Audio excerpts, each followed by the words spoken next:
Coucou vous, c'est Apollyon, je vais vous parler de l'île Poveglia. Je n'arrive même pas à prononcer son nom, elle me donne envie de griller des chats sur des trottoirs. L'horrible histoire de l'île de Poveglia commence à l'époque romaine, quand elle a été utilisée pour isoler les victimes de la malédiction du reste de la population. Quelques siècles plus tard, lorsque la peste noire s'est étendue partout en Europe, les victimes subissaient les mêmes symptômes.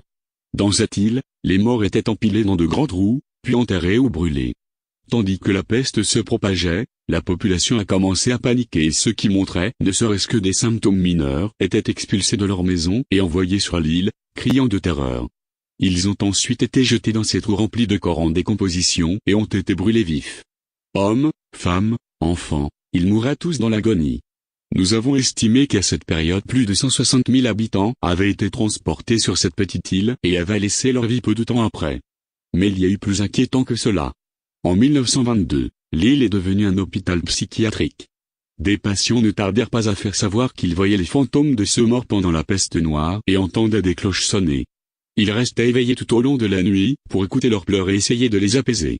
Ces patients étaient déjà considérés comme fous et personne ne les croyait, les plaintes de ceux qui ne supportaient plus ces voix ont donc tout été ignorées. Pour apaiser l'angoisse des patients, un de leurs médecins a commencé à faire des expériences pour trouver un remède à cette folie. Des lobotomies ont été faites sur les patients en utilisant des outils rudimentaires comme des perceuses à main, des ciseaux et des marteaux. Ces patients, même s'ils n'étaient pas sous les soins du médecin, ont continué à entendre des voix. Les autres étaient torturés et soumis à des choses inhumaines. Selon la légende, après de nombreuses années d'actes immoraux, le médecin a commencé à entendre en permanence les cloches et les esprits torturés pendant la peste noire. On raconte que ces esprits l'ont rendu fou et l'ont poussé à se jeter du haut du beffroi. La chute ne l'a pas tué sur le coup, selon une infirmière qui avait assisté à la scène, mais elle affirme qu'il gémissait de douleur sur le sol jusqu'à ce qu'une brume rose vienne le faire suffoquer à en mourir. Une rumeur dit que son corps est présent dans le beffroi, sous terre, et que si vous vous y rendez la nuit, vous pouvez encore entendre sa chute et ses cris de douleur. Après cet accident, l'hôpital ferma ses portes. Il fut un temps où le gouvernement italien était propriétaire de l'île mais il finit par la vendre. Le nouveau propriétaire a abandonné les lieux dans les années 1960 et a été la dernière personne à y vivre jusqu'à aujourd'hui. Une famille a récemment acheté le site et a construit une maison, mais la première nuit passée à l'intérieur les a contraints à quitter l'île et ils ont refusé de parler de ce qu'il s'était passé.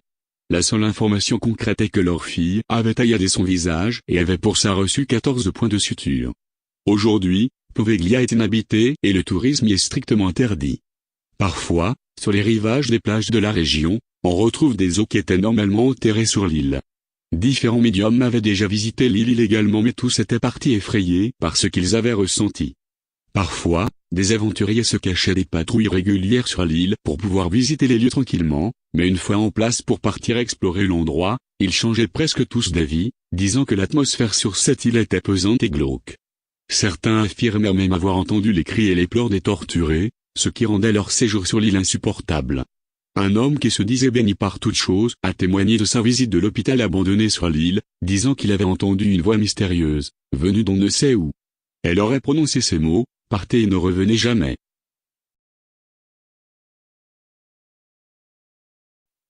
Et toi? Si tu as aimé ma première vidéo, ce que j'espère fort, car sinon je viendrai te chercher, et là j'aurai carte blanche sur toi. Mais sinon tu peux t'abonner à ma chaîne juste là. Je te dis à bientôt très cher.